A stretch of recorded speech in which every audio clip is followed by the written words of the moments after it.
Black billionaire walks into hospital, sees his ex giving birth to twins and freezes at the truth. It started with a scream. Not just any scream, the kind that slices through the sterile hum of a hospital corridor and punches the gut of every person within earshot. Julian Ford's steps froze mid-stride just outside the maternity wing of St. Andrew's Hospital in Chicago. He had only come to drop off a donation check, quietly, discreetly. It was supposed to be routine, a favor for his foundation. In and out. But that scream, it wasn't just familiar. It was hers. He turned toward the sound, heart thudding, confusion gripping his chest like a vice. No, it couldn't be, not her, not here, not now. But then he heard her voice. "Where's my doctor? Something's wrong. Please, someone, help!" Julian's entire body reacted before his brain could catch up. He pushed through the double doors, ignoring the startled nurse who tried to stop him. "Sir, you can't go in. This is a restricted—" But he was already moving. There she was, Harper Ellis. Sweat drenched her forehead, her curly dark hair plastered against her cheeks, her body curled on the delivery bed as nurses swarmed around her, her face contorted in pain, but her voice— he hadn't heard that voice in 5 years, and yet it still hit him with the same force. He couldn't move. He was frozen. Time folded in on itself. 5 years ago, Harper had disappeared from his life without warning. One day, they were together, building a future. The next, she was gone. No calls, no messages, no answers. And now she was giving birth? Here, alone? A sharp voice pulled him back. "Ma'am, you have to push. The babies are in distress." Babies? Plural. Julian stumbled back, gripping the wall for support as the room blurred. Twins? His stomach twisted as a tidal wave of realization crept over him. He looked at Harper, her chest heaving, eyes wild with pain, but also fear. Not for herself. For them. For her children. He turned, staggered out of the room, and ducked into an empty hallway. His hand trembled as he pulled out his phone. "Dominic," he said when his assistant picked up, "get me everything you can find on Harper Ellis. I don't care what it costs. I need everything, and I need it now." Back inside, Harper cried out again. The twins were coming fast, the doctor barking commands, the nurses scrambling. Julian stood outside the glass wall, watching it unfold like a scene he wasn't supposed to witness. But every second pulled him deeper into the truth he hadn't dared consider. One nurse emerged minutes later, red-faced and exhausted. "Are you family?" she asked him. Julian opened his mouth. No words came out. Then, "Yes." She eyed him with a bit of suspicion. "She's stable now, but we need information for the birth certificates. Father's name?" He stared at her, throat dry. I'm not sure." She tilted her head. "She named you on the emergency contact." Julian blinked. "What?" Before he could ask anything more, the nurse had gone. And Julian was alone again. Except he wasn't. Across the hall, the doctor stepped out of the delivery room holding 2 swaddled newborns. They were silent, peaceful. Tiny fists curled against their soft cheeks. Julian's eyes locked on them. 2 babies, 2 lives, and one truth he could no longer avoid. He walked to the window and looked closer. Both infants had the same birthmark he had on his left shoulder. A tiny crescent shape just below the collarbone, the same one that ran in his family for 3 generations. He staggered back, breath catching in his throat. His world tilted. He was their father. He knew it in his bones. But why hadn't Harper told him? Why had she disappeared? Why had she gone through all of this without him? A cold voice interrupted his spiral. "Well, look who decided to show up." Julian turned to find a man leaning against the wall in scrubs, early 40s, expensive watch, confident, smug smile. "Dr. Whitmore," the man offered, extending a hand with mock politeness. Obstetrics. I've been overseeing Harper's case for the last few months. Julian didn't take the hand. Did she ever mention me? The doctor raised an eyebrow. Julian Ford, the billionaire? Julian's jaw tensed. So she did. Dr. Whitmore's smile thinned. Let's just say she had her reasons for keeping you out. Julian's stomach dropped. What do you mean? Before Whitmore could answer, the nurse reappeared. Mr. Ford, Miss Ellis is awake. She asked to see you. Julian's eyes flickered from the nurse to the smug doctor, then toward the hospital room. He walked in slowly. Harper was lying in bed, exhausted but alive. Her eyes met his, and in that moment there were no lies, no anger, just pain. Deep old pain. You knew? He asked softly. She nodded, then shook her head. I didn't plan to. I didn't know I was pregnant when I left. Julian stepped closer, voice rough. Why did you leave, Harper? She looked away, lips trembling. Because someone made me. The words landed like a punch. Who? He whispered. Harper glanced toward the door. Your mother. Silence. Deafening. Julian felt his blood turn to ice. She told me you were engaged, that you were planning to end things. She made it very clear I was a problem she needed to solve. She wrote me a check and said if I truly loved you, I'd disappear, for your sake. Julian staggered back, heart pounding. My mother? Harper nodded, tears spilling. I was scared. I had no one. And then I found out I was pregnant. I couldn't go back. I didn't want the babies caught in your world. I didn't want them to be weapons in someone else's game. Julian collapsed into the chair beside her, running a hand through his hair.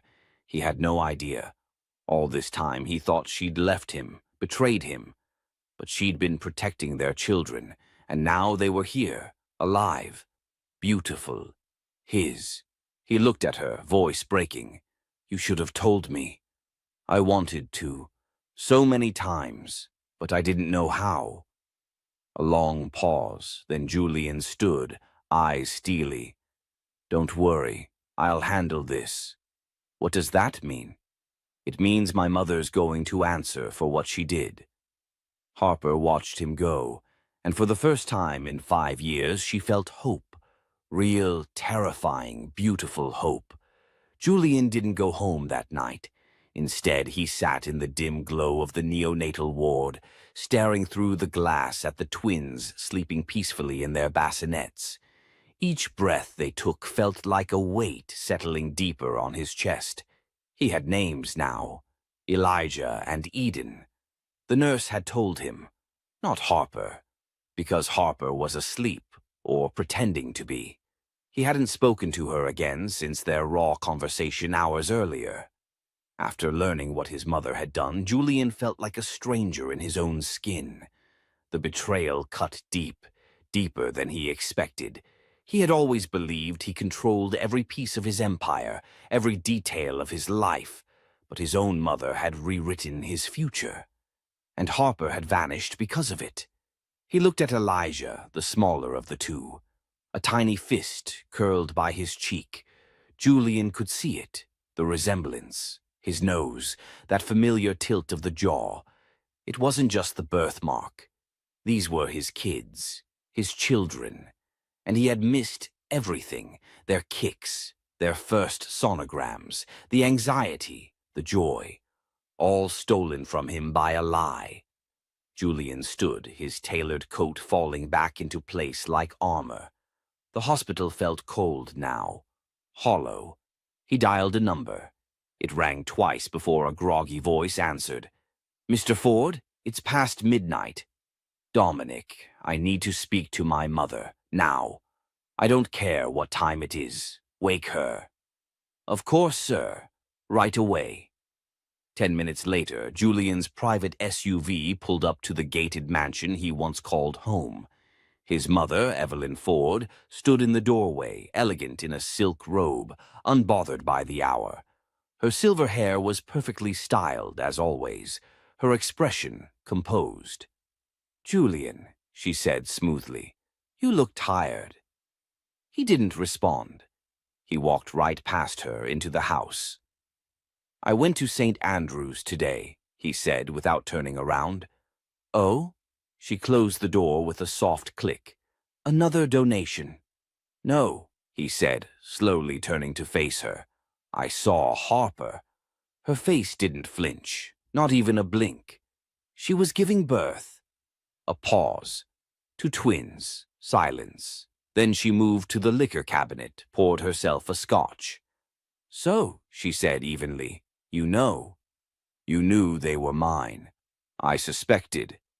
And you sent her away." "I protected you." Julian stepped forward, fury boiling beneath his skin. "You destroyed me." "She was a distraction, a liability. You were set to take Ford Financial Global. You couldn't afford scandals." "Scandals," he echoed, disbelief cracking in his voice. "You call Harper and my children a scandal." Evelyn sipped her drink, unshaken. "She wasn't one of us, Julian. Her family. No background, no pedigree, no name. I gave her an opportunity to walk away quietly, with dignity. She accepted it. That should tell you something." Julian stared at his mother like he was seeing her for the first time. "She was alone, pregnant, scared, and you leveraged that fear to manipulate her. I saved your future." "No," he said quietly, "you destroyed it." He turned and walked out. Behind him, Evelyn didn't follow. She didn't call after him. Just stood there, perfectly still, her shadow long against the marble floor.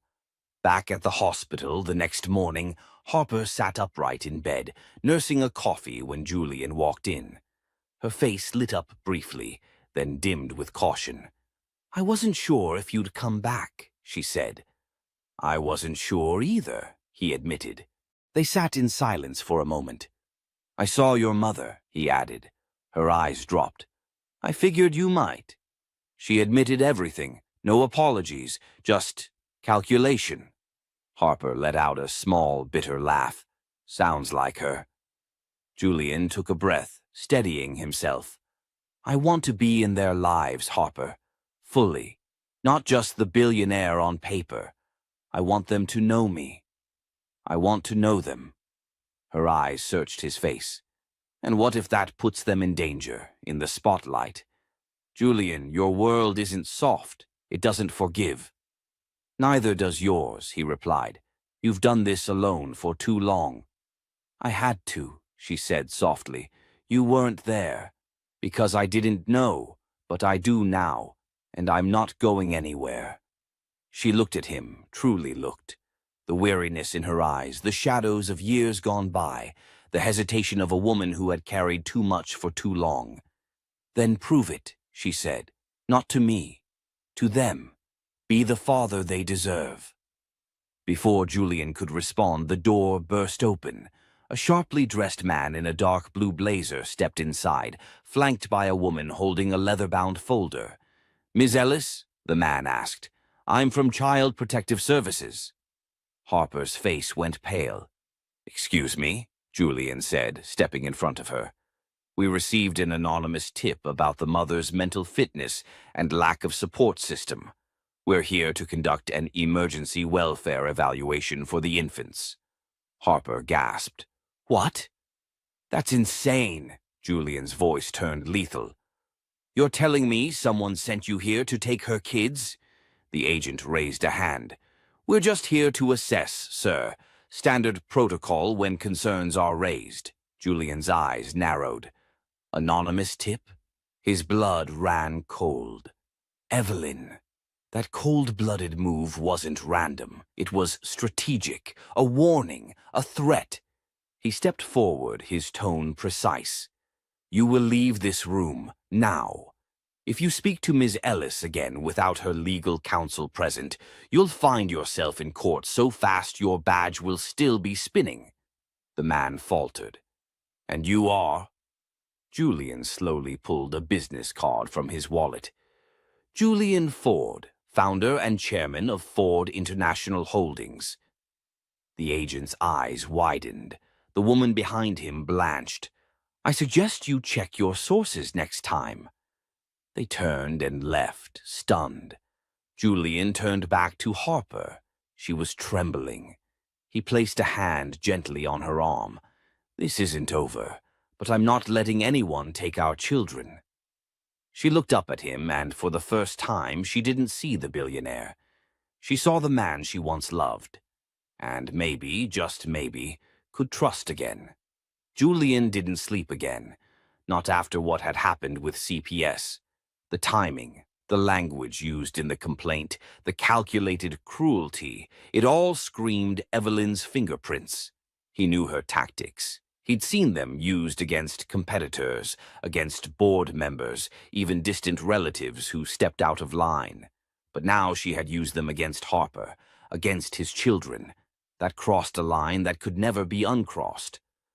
By morning, Julian had made calls, quiet ones, lawyers, crisis managers, media strategists. If Evelyn wanted a war, she was about to find out she'd underestimated the battlefield. At the same time, Harper sat quietly in the hospital room, holding Eden against her chest as Elijah slept nearby. Her eyes were fixed on the soft rise and fall of the baby's breath, but her mind was a storm. She had been scared before, pregnant, alone, exiled by the most powerful woman she'd ever met. But this, having the system almost take her babies away, this was different.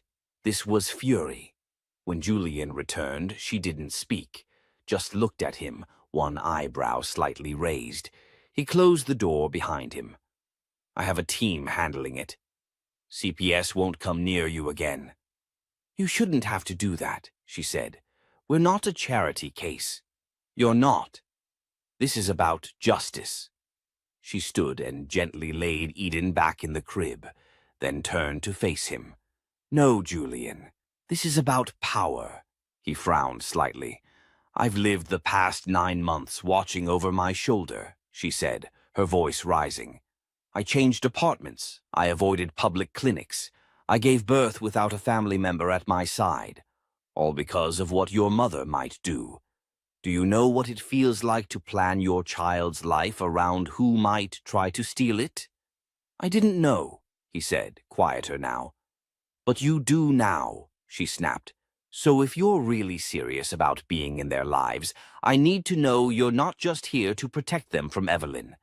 I need to know you're not going to become her. The words stung. Julian's jaw clenched. I'm not her. Then prove it. Not with money. With action. Julian took a breath. He could have thrown 1,000 solutions at her. Bought a house. Hired security. Built a new wing of the hospital. But she wasn't asking for that. She wanted him to fight as a father, not a billionaire.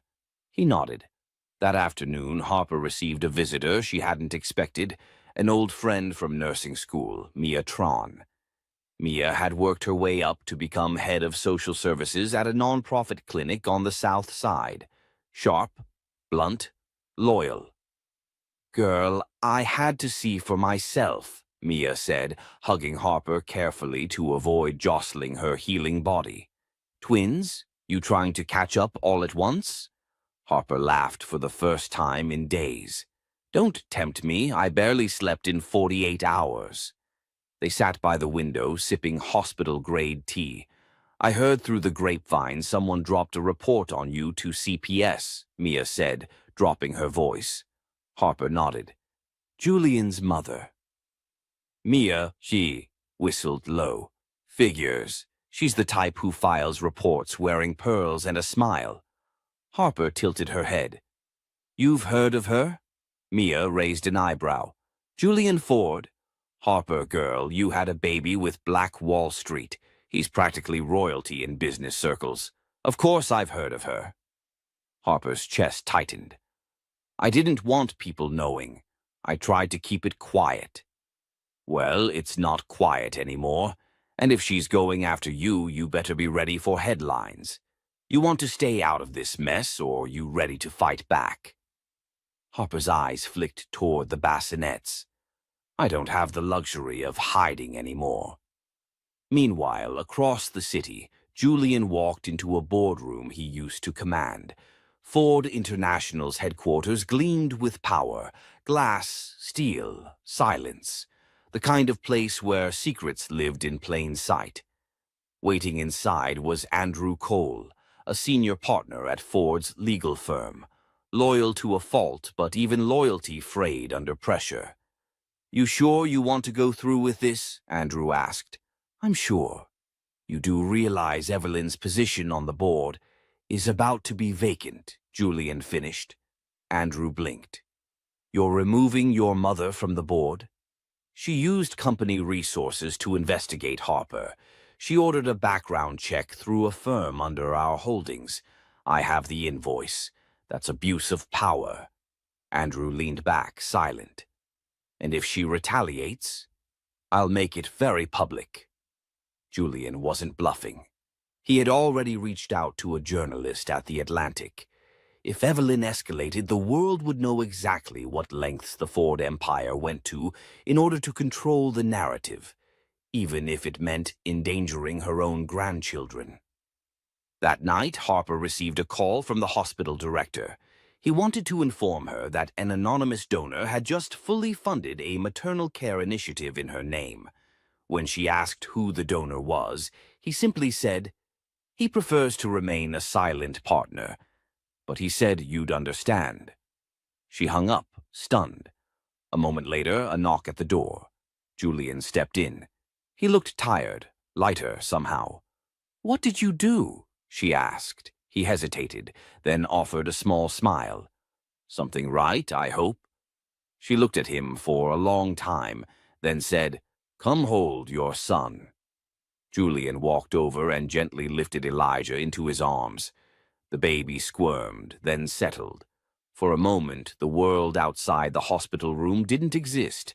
No lawyers, no reporters, no Evelyn. Just this. Then Harper whispered something that shifted everything. "I think Elijah recognizes you." Julian looked up. "Because he didn't cry when you picked him up. He usually does with strangers." Julian's throat tightened. "I'm not a stranger," he said. "No," Harper said softly. "You're not." But just as the moment settled, Julian's phone vibrated in his pocket. A text from Andrew. "We have a problem. Evelyn just filed for emergency custody rights as the children's only fit legal guardian. She claims Harper is unstable, and she's demanding a court hearing." Julian looked at Harper, then down at his son. The war had officially begun. Julian didn't flinch as he stared at the court summons. The name Evelyn Ford glared back at him from the top of the emergency filing. She'd moved fast, too fast, claimed Harper was mentally unfit, claimed Julian had abandoned his responsibilities as a father, claimed the twins were in imminent danger of being raised in an unstable environment. He passed the phone to Harper. Her hand trembled as she read it, lips tightening with every word. "She's calling me unstable," she said, nearly laughing through disbelief. "I carried 2 children for 9 months, alone. I worked until the week I gave birth, and now that I've survived all of it, I'm unfit." "She's trying to wear you down," Julian said. "It's what she does. She suffocates people with pressure." "Well, she picked the wrong mother." Julian looked at her, really looked at her, and saw it. Not just strength, not just anger, but a mother ready to protect, even if she had to walk through fire to do it. The next morning, Julian met with his legal team at his penthouse office, overlooking downtown Chicago. Andrew was already there, flanked by 2 other attorneys from the firm's elite litigation division. "Evelyn is filing in family court. She's pulling in Judge Thorne," Andrew said, pushing papers across the table. "That's one of her country club buddies. Not a coincidence." "She thinks she can control the courtroom," Julian muttered. "She's banking on it." "Then we burn the whole script," Julian said. "We don't just defend Harper. We expose everything." Andrew hesitated. You sure? You're talking about going public, depositions, press. She opened that door. I'm walking through it. Meanwhile, Harper was meeting with Mia again, this time in the back office of the non-profit clinic where they had once interned together. The walls were still the same cheap wood paneling, the coffee still terrible. But Harper felt something she hadn't felt in weeks. Control. Tell me straight, Harper asked. How bad could this judge be? Mia exhaled. Thorne has a reputation. Wealthy parents usually walk out happy. Black single moms, not so much. So I'm walking into a fight I'm expected to lose. Mia leaned in. Then we change expectations. They worked through the night, compiling Harper's work history, medical records, character references, even surveillance footage showing Harper navigating life alone while pregnant. Friends, former professors, co-workers, they all agreed to testify. But just as Harper was gathering strength, Evelyn made her next move. A story broke on a conservative gossip blog. Ford heirs, secret, twins born to unstable ex-nurse. The article was cruelly written, filled with distorted facts and anonymous quotes from close family sources. It painted Harper as a manipulative gold digger, called her emotionally erratic, claimed Julian was being blackmailed into fatherhood. Julian saw it at the same time Harper did. She called him, shaking with fury. She's trying to turn public opinion against me before I even step into court. I'll call the paper. I'll sue. No, Harper snapped. Let her have her headlines. I'll have the truth. But the article did its damage. CPS showed up again, this time unannounced. A neighbor had reported screaming in the apartment. Harper answered the door holding Eden, with Elijah asleep in the next room. The social worker looked embarrassed. We're required to follow up on any repeat calls. Harper let them in. Let them look. Let them see her in her reality, not the one Evelyn had painted, but the one she fought for every single day. After they left, Harper called Julian. She's not going to stop, she whispered. She will, he said, when we make her. The court date came faster than either of them wanted. The courtroom was smaller than Harper had expected. Wood panels, old carpet, stale air. But Evelyn entered like it was a coronation. She wore a pale lavender suit, pearls, hair immaculately pinned. She didn't look at Harper, didn't even glance at her grandchildren in the stroller nearby. Judge Thorne, a silver-haired man with cold eyes, took the bench. The proceedings started predictably. Evelyn's attorney rattled off allegations: erratic behavior, financial instability, poor mental health. He even claimed Harper had refused to name the father for months because she had hoped to extort a settlement. Julian's jaw clenched. When it was Harper's turn to speak, she stood slowly. I'm not a billionaire, she began. I'm not powerful, but I am a mother. And for the last year, I've protected these children from everything that threatened them, including your client. Evelyn shifted in her seat. I didn't ask for Julian to come back into our lives. He chose to, and my children are better for it. But no one, no amount of money, no amount of power is going to take them from me. The room was still. Then Julian rose. He walked slowly to the front of the courtroom. Every eye followed him. I'm Julian Ford, he said, and I'm not here to defend my name. I'm here to defend their mother. He pointed to Harper. My mother wants to make this about class, about status, about who deserves to raise my children. But this isn't her decision. It's mine, and I choose Harper. Every day. Because she didn't run from this. She ran toward it, when I didn't. Judge Thorne looked from Julian to Evelyn. And what do you say, Ms. Ford? He asked. Evelyn stood slowly. Her hands were steady. Her voice clipped. I say the welfare of the children must come first, Julian's voice cut in. Then drop the lawsuit and be a grandmother, or keep fighting and lose everything. There was silence. Then Evelyn spoke, quieter now. "I withdraw my petition." Gasps rippled across the room. Judge Thorne banged the gavel. "Case dismissed." Julian let out a breath he hadn't realized he'd been holding. But as they walked out, hand in hand, Harper whispered, "She's not done." Julian nodded. "Neither are we." The morning after the court hearing, Harper stood at the window of Julian's penthouse, watching the Chicago skyline drown in fog. The twins were asleep in a nursery, designed in less than a week. Perfect, expensive, sterile. But Harper didn't feel safe. Julian came up behind her with a cup of coffee. "I haven't seen you sleep all night."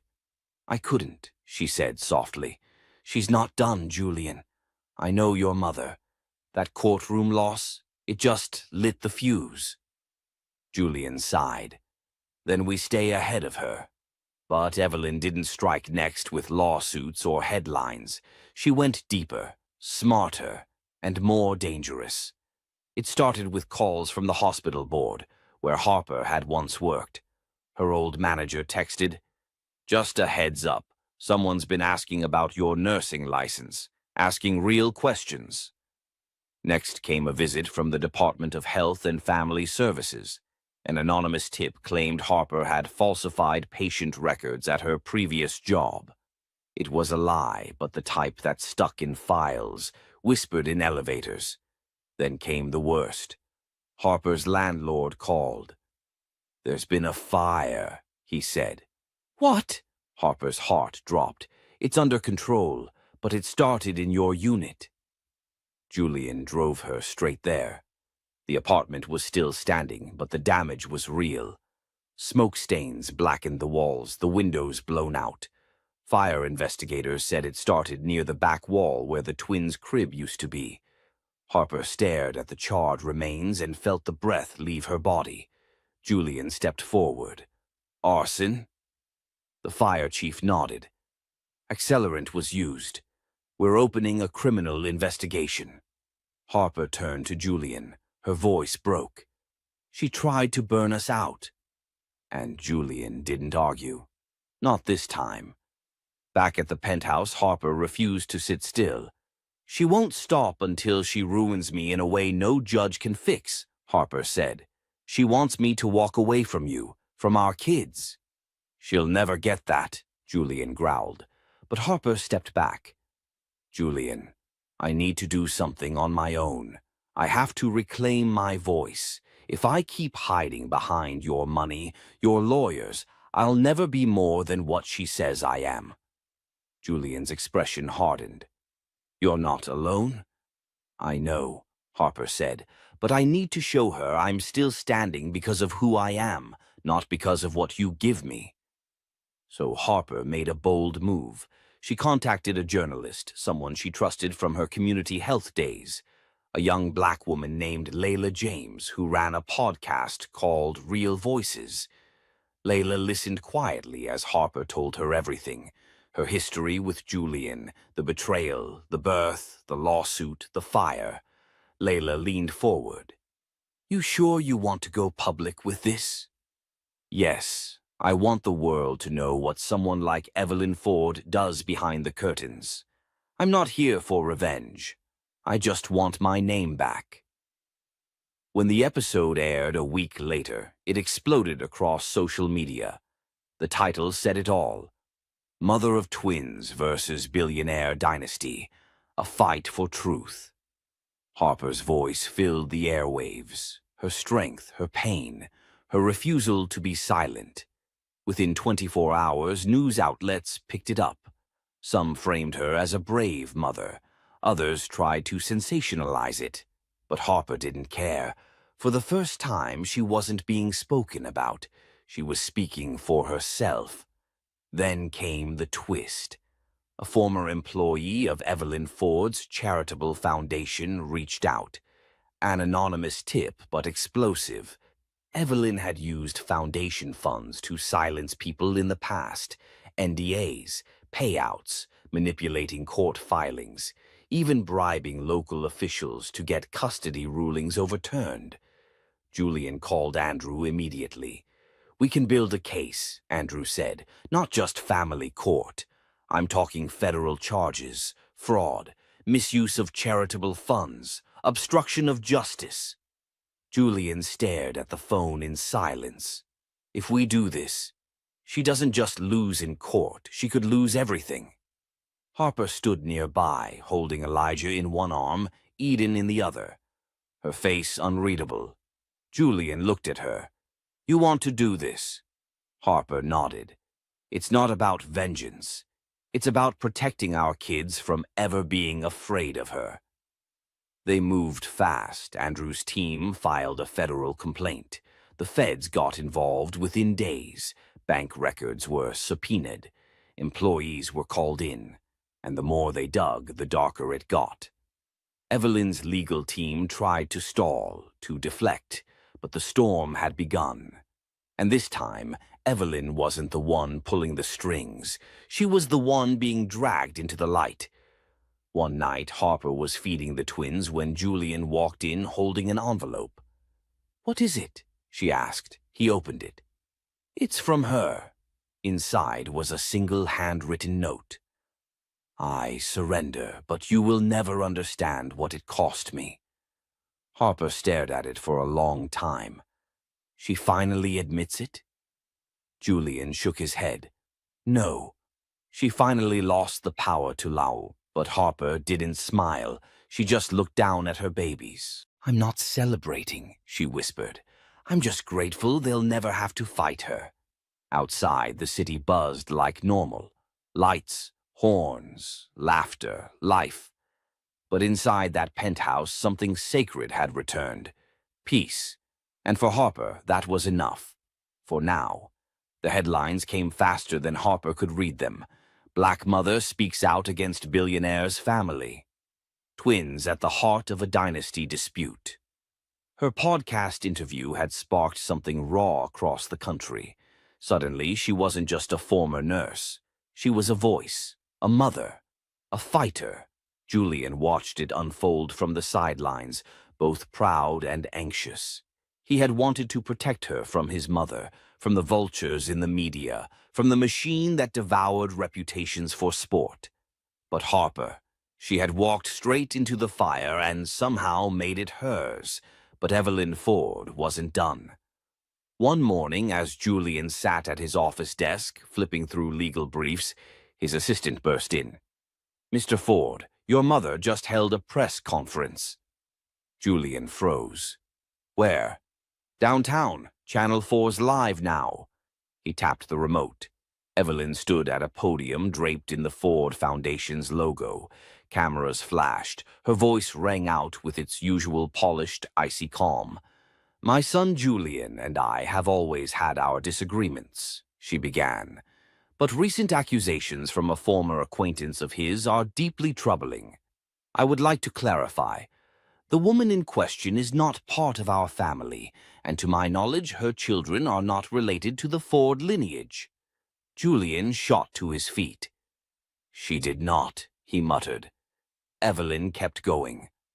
"I grieve that someone would use motherhood as a weapon for financial gain and public sympathy. The Ford family stands for integrity, and we will pursue legal action against defamation and false claims." Back at the penthouse, Harper was rocking Elijah when the clip reached her phone. Her fingers trembled. She didn't cry. She didn't even blink. But inside, something cracked open. She called Julian. "She just told the world our babies don't exist," Harper said, her voice steel-edged. "She just declared war," Julian replied. And this time Harper wasn't going to wait. That evening, she stood in front of the same skyline Evelyn had used as her backdrop. Same city, different truth. With Layla's podcast team filming, Harper looked directly into the camera. "You don't have to believe me," she said, "but believe this. No woman carries twins for 9 months, survives labor, and stays silent while someone erases her children." She paused. "My name is Harper Montgomery. I have nothing to sell, nothing to gain. But I have everything to lose if I let this woman rewrite my truth. These children were born out of love, not a scandal. They are not a mistake. They are not a rumor. They are mine, and they are Julian Ford's. The clip went viral overnight, and something changed. People started showing up. Nurses from her former hospital, old friends from nursing school, even Julian's ex-colleagues who had seen them together back then. People confirmed her story, not out of revenge, but because it was time. One person stood out. A former private investigator who used to work for Evelyn reached out anonymously. Through a secured call, he told Andrew, Julian's attorney, something chilling. Years ago, Evelyn paid for a private DNA test. She had Julian followed, collected his discarded water bottle and toothbrush, sent them to a lab. She knew Harper was pregnant. She knew the babies were his before they were born. Andrew leaned forward. Do you have proof? I kept a backup of the report, out of guilt. I'll send it. But you didn't hear it from me. The file landed in Andrew's inbox an hour later. Date stamped, signed, irrefutable. Julian stared at the document. She's known this whole time. Andrew nodded. And she weaponized that knowledge, hid it, then denied it. That's fraud, manipulation, and obstruction. She may have just buried herself. Meanwhile, Harper received a different kind of visitor. Evelyn's lawyer. He showed up without warning. Well-dressed, professional, but his eyes hinted at panic. My client wishes to reach an agreement, he began. Harper folded her arms. An agreement or a bribe? We prefer to resolve this privately. No court, no press. A financial settlement and a retraction. Harper laughed. You think money will clean the mess she made? We're prepared to be generous. Harper stood slowly. Tell Evelyn this. There's not enough money in the world to make a mother pretend her children don't exist. We're not done yet. As the lawyer left in defeat, Harper sat at the kitchen counter, her hands trembling again. But this time it wasn't fear. It was adrenaline, strength, purpose. Julian entered a few minutes later and took her hand. I used to think I needed to protect you from her, he said. I don't need protection, Harper replied. I need justice. Julian looked at her, eyes full of something deeper than love. Then let's go get it. Together. The wind outside howled, but in that penthouse the silence was thick with clarity. For the first time since it all began, Evelyn wasn't holding the power. Harper was. And she wasn't going to let go. Julian stood in the courtroom, sharply dressed in a navy-tailored suit, but it did little to hide the turmoil in his chest. This wasn't just another board meeting or corporate acquisition. This was personal. This was war. And sitting just a few feet away from him was his own mother, Evelyn Ford, unflinching in her signature gray Chanel suit, her chin high, her expression colder than marble. Harper sat beside Julian, her hands folded tightly in her lap. The twins, Elijah and Nia, were with Layla in the hallway, far from the chaos they didn't deserve to be born into. But Harper had insisted on being here. She needed to look Evelyn in the eye when the truth came out. Judge Bernard, a stern but fair man, entered. The courtroom stood. The energy was tense.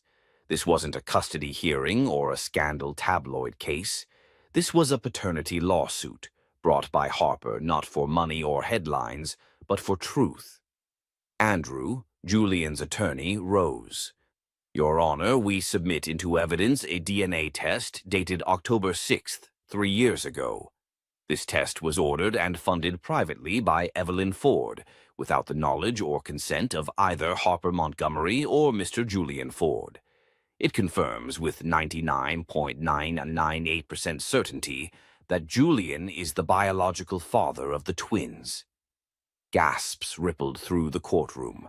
Evelyn's attorney stood quickly, trying to object, but Judge Bernard cut him off. Was this test submitted under the court's original subpoena?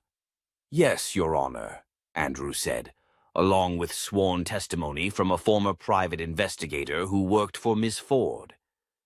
Evelyn didn't flinch, but Harper saw it. The blink, the tightening of her jaw, the only betrayal she ever allowed her face to show.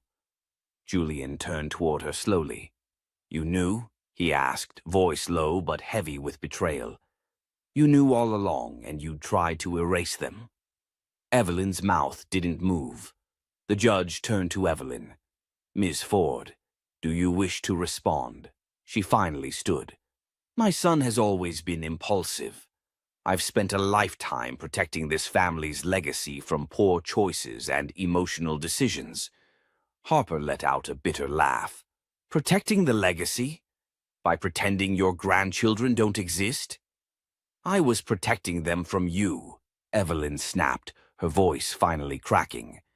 "You are nothing, Ms. Montgomery. You were a nurse. You had no business being near my son.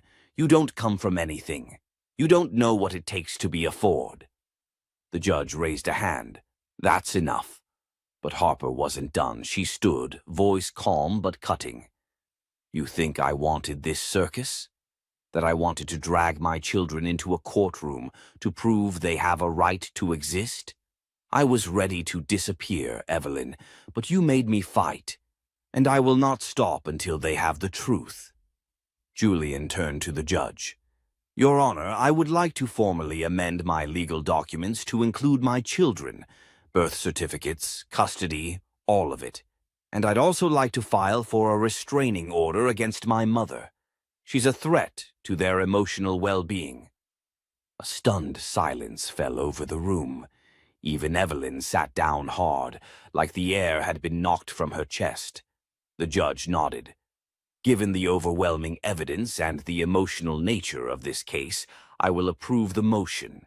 Mr. Ford will be listed as the legal father of Elijah and Nia Montgomery Ford.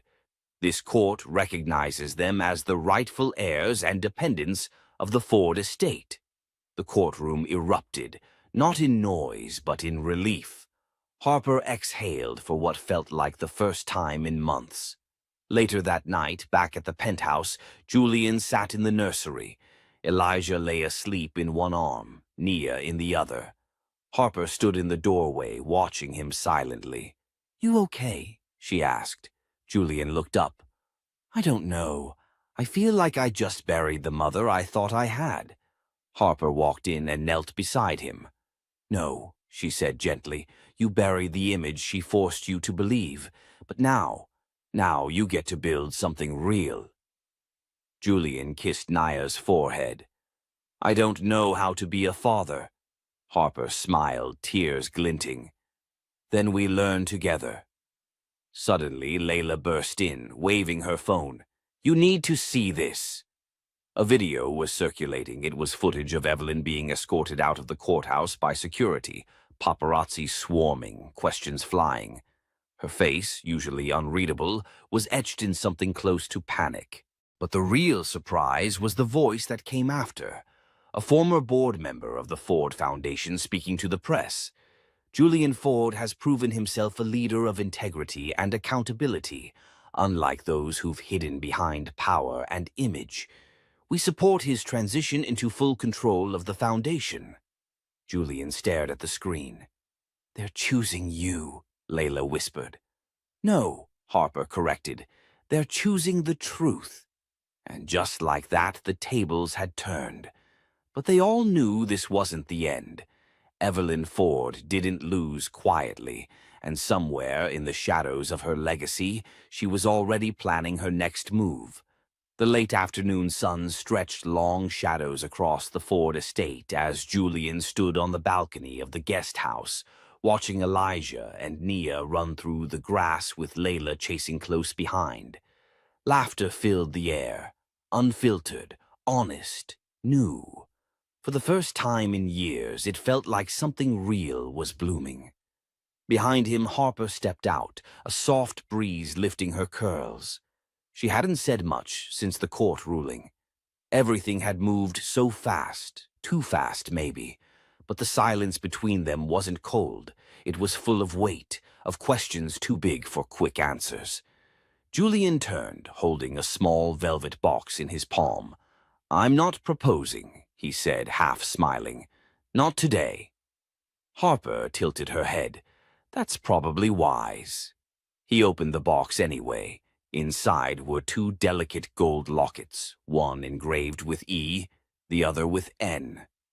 "For them," he said, "to remind them that their lives didn't start in courtrooms. They started in love."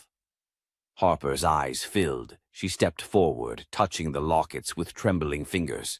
"They'll know," she said, "because we'll show them." But peace wouldn't hold for long. 2 weeks later, news broke. A leaked recording from inside the Ford Foundation exposed a planned boardroom coup, Evelyn Ford at the center. Her voice sharp, calculated. She hadn't accepted the court's ruling. She wanted full control back, not just of the foundation, but of Julian himself. She was coming for custody. The headlines lit up. Evelyn Ford accused of plotting corporate sabotage against own son. Ford family civil war. Legacy on the line. Julian stared at the screen, fists clenched.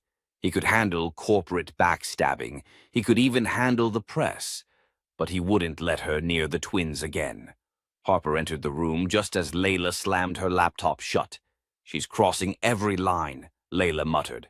"Does she even know what she's fighting for anymore?" "She's fighting to win," Julian said quietly. "Not for them, for control." Harper turned to Julian. "Then it's time we stop reacting. It's time we lead." She had an idea. 3 days later, the Ford Foundation hosted its biggest annual gala. Evelyn wasn't invited, but she showed up anyway, stepping onto the red carpet like nothing had changed. Cameras flashed. The crowd buzzed. But this time, no one turned to her. All eyes were on the stage, where Julian stood with Harper beside him and the twins in his arms. He cleared his throat. "I'm not here tonight to speak as a billionaire, or a Ford, or even as a CEO. He looked down at Elijah, who giggled into the mic. "I'm here as a father." The room quieted. For too long, power in this family meant silence, manipulation, image. But the next generation deserves better. They deserve truth, compassion, accountability. He stepped aside as Harper took the mic, and they deserve to see women, especially black women, respected, protected, and never erased, no matter what name they carry. Applause erupted. Real, loud, fierce. And in the back of the room, Evelyn stood frozen, alone. No cameras turned to her now, no hands reaching for handshakes. Her time had passed, and everyone in that room knew it. As Julian stepped off the stage, the twins reaching for his neck, Harper smiled through tears. "They'll remember this night," she whispered. He nodded. "So will I." Outside, a reporter stopped Julian on his way to the car. "Mr. Ford, what would you say to people watching this story unfold, people who might feel like the odds are always stacked against them?" Julian looked straight into the camera. "I'd tell them legacy isn't built by bloodlines. It's built by choices, by standing up when it's easier to disappear, and by loving louder than the hate that tries to silence you." He paused, glancing down at Harper and the twins beside him. "This isn't the end of our story. It's just the beginning." As the car pulled away and the city lights blurred behind them, one thing was clear. Some stories are born from pain, but the ones worth telling are those that rise from truth.